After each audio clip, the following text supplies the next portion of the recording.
नमस्कार साथियों, कहानी की इस श्रृंखला में आपका बहुत बहुत स्वागत है। आज जिस कहानी का हम पाठ करने जा रहे हैं वह है एक टोकरी भर मिट्टी, जिसको लिखा है माधवराव सप्रे ने। किसी श्रीमान जमींदार के महल के पास एक गरीब अनाथ विधवा की झोपड़ी थी। जमींदार साहब को अपने महल का हाता उस झोपड़ी तक बढ़ाने की इच्छा हुई। विधवा के बहुतेरे कहा कि अपनी झोपड़ी हटा ले, पर वह तो कई जमाने से वहीं बसी थी। उसका प्रिय पति और इकलौता पुत्र भी उसी झोपड़ी में मर गया था। पतेहू भी एक 5 बरस की कन्या को छोड़कर चल बसी थी। अब यही उसकी पोती इस वृद्धा काल में एकमात्र आधार थी। जब उसे अपनी पूर्व स्थिति की याद आ जाती तो मारे दुख के फूट फूट रोने लगती।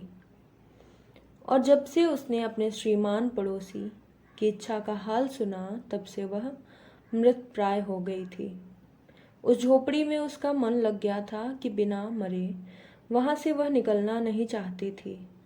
श्रीमान के सब प्रयत्न निष्फल हुए। तब भी अपनी जमींदारी चाल चलने लगे। बाल की खाल निकालने वाले वकीलों की थैली गरम कर उन्होंने अदालत से झोपड़ी पर अपना कब्जा करा लिया और विधवा को वहां से निकाल दिया। बेचारी अनाथ तो थी ही, पास पड़ोस में कहीं जाकर रहने लगी। एक दिन श्रीमान उस झोपड़ी के आसपास टहल रहे थे और लोगों को काम बतला रहे थे कि वह विधवा हाथ में एक टोकरी लेकर वहां पहुंची। श्रीमान ने उसको देखते ही अपने नौकरों से कहा कि उसे यहाँ से हटा दो, पर वह गिड़गिड़ा कर बोली, महाराज, अब तो यह झोपड़ी तुम्हारी ही हो गई है, मैं उसे लेने नहीं आई हूँ। महाराज क्षमा करें, तो एक विनती है। जमींदार साहब के सिर हिलाने पर उसने कहा, जब से यह झोपड़ी टूटी है तब से मेरी पोती ने खाना पीना छोड़ दिया है। मैंने बहुत कुछ समझाया, पर वह एक नहीं मानती। यही कहा करती है कि अपने घर चल, वहीं रोटी खाऊंगी।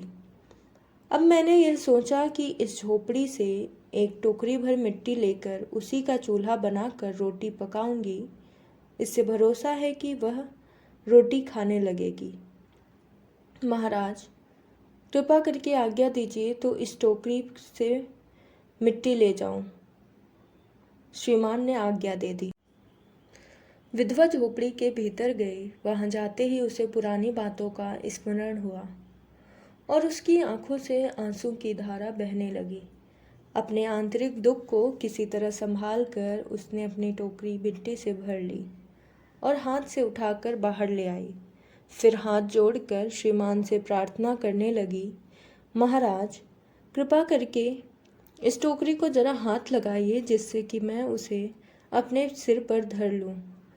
जमींदार साहब पहले तो बहुत नाराज हुए, पर जब वह बार बार हाथ जोड़ने लगी और पैरों पर गिरने लगी तो उनके मन में कुछ दया आ गई। किसी नौकर से ना कहकर आप ही स्वयं टोकरी उठाने आगे बढ़े। ज्यों ही टोकरी को हाथ लगाकर ऊपर उठाने लगे, त्यों ही देखा कि यह काम उनकी शक्ति के बाहर है। फिर तो उन्होंने अपनी सब ताकत लगाकर टोकरी को उठाना चाहा, पर जिस स्थान पर टोकरी रखी थी वहां से वह एक हाथ भी ऊंची ना हुई। वह लज्जित होकर कहने लगे, नहीं, यह टोकरी हमसे ना उठाई जाएगी। यह सुनकर विधवा ने कहा, महाराज नाराज ना हो, आपसे एक टोकरी भर मिट्टी नहीं उठाई जाती, और इस झोपड़ी में तो हजारों टोकरियां मिट्टी पड़ी है। उसका भार आप जन्म भर क्यों कर उठा सकेंगे?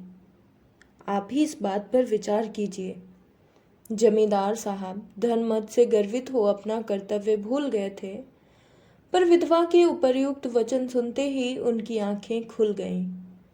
कृतकर्म का पश्चाताप कर उन्होंने विधवा से क्षमा मांगी और उसकी झोपड़ी वापस दे दी। बहुत बहुत शुक्रिया।